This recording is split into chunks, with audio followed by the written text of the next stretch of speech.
উৎসবের আনন্দ মাঝে নেমে এসেছে এক অনিশ্চয়তার ছায়া। শারদোৎসবের মুখে সমুদ্র তীরবর্তী দীঘা যখন পর্যটক সমাগমের জন্য সাজছে, ঠিক তখনই বঙ্গোপসাগরে সৃষ্ট নিম্নচাপ আরও শক্তি সঞ্চয় করে ঘূর্ণিঝড়ের রূপ নিতে পারে বলে আশঙ্কা করছেন আবহাওয়াবিদরা।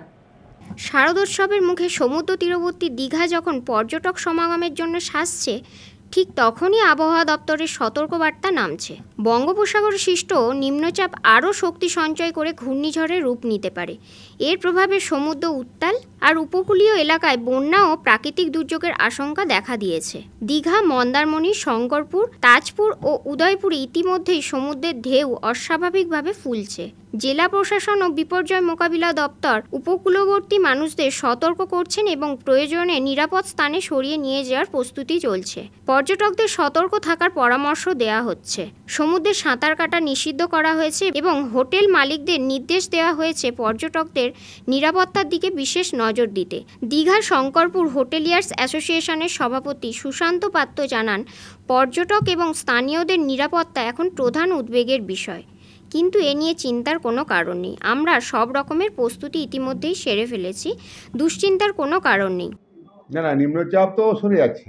গতকাল প্রচুর বৃষ্টি হয়েছিল সকালে।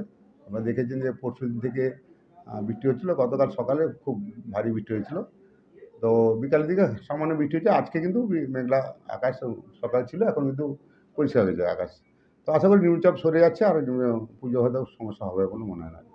এখন প্রকৃতির বিরুদ্ধে তো কেউ যেতে পারবো না, বা প্রকৃতির কে আমরা খণ্ডন করতে পারবো না। যদি প্রকৃতি সেরকম হয়, যদি নিম্নচাপ হয়ও, কিছু করা থাকবে না। তো আমরা কিন্তু দীঘাতে সব প্রস্তুত।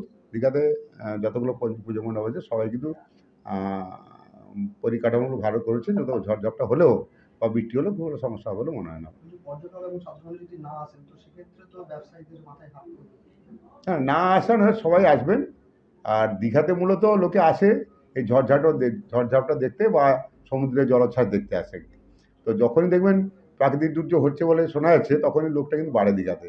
প্রশাসনিকভাবে হয়তো ওদের বেরোতে দেওয়া হয় না, কিন্তু লোকে কিন্তু উৎসুক থাকে দীঘাতে একটু ঝড় দেখবে, দীঘাতে একটু জলোচ্ছ্বাস দেখবে, একটু জল রাস্তায় উঠে আছে এগুলো দেখবে। এটার মজা পায় আর কি, এটা দেখার জন্য লোকে আসে। তবে বুকিং সব ভালো আছে হোটেলগুলো, লোক কিন্তু আসবে সবাই। পুলক বেরা রিপোর্ট, খবর BCBS।